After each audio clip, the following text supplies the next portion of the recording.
बिस्मिल्लाहिर्रहमानिर्रहीम अस्सलाम वालेकुम। आज की इस वीडियो में हम आपको बताएंगे कि ईद उल फितर हफ्ते को होगी या इतवार को, 29 रोज़े होंगे या 30 रोज़े। हम आपको ईद उल फितर का दिन बताएंगे और उसकी तारीख भी बताएंगे कि पाकिस्तान में ईद उल फितर कब होगी। हम आपको ये सब बताएंगे, लेकिन उससे पहले आप इस वीडियो को लाइक कर दें और अभी तक आपने हमारे चैनल को सब्सक्राइब नहीं किया है तो ये जो लाल रंग का निशान है ये बिल्कुल फ्री है। इसके ऊपर क्लिक करने में आपको सिर्फ 2 सेकंड लगेंगे। जल्दी से आप इसके ऊपर क्लिक करके हमारे चैनल को सब्सक्राइब कर दें और ये जो साथ में घंटी का निशान है आप इसे भी ज़रूर दबाएँ। हमारे चैनल में आपको हिस्ट्री, नॉलेज, इंफॉर्मेटिव और इस्लामिक वीडियोज़ भी मिलती रहेंगी।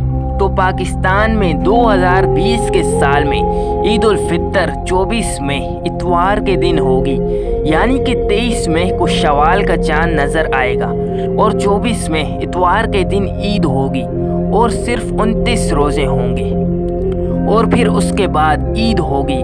अगर आपको ईद उल फितर की नमाज का तरीका नहीं पता तो आप हमारी दूसरी वीडियो देख सकते हैं जिसमें ईद उल फितर की नमाज का मुकम्मल स्टेप बाय स्टेप मुकम्मल तरीका बताया गया है। उस वीडियो का लिंक आपको इस वीडियो के डिस्क्रिप्शन में मिल जाएगा और आपको वो वीडियो इस वीडियो के आखिर में स्क्रीन के ऊपर भी मिल जाएगी। और अगर आपको ये इन्फॉर्मेशन, ये वीडियो पसंद आई है तो आप कमेंट्स में इस वीडियो के मुताल्लिक अपने फीडबैक्स ज़रूर दीजिए। और अगर आपको किसी और मुल्क का पूछना है कि वहाँ ईद उल फितर कब होगी तो आप इस वीडियो के नीचे कमेंट में हमें पूछ सकते हैं।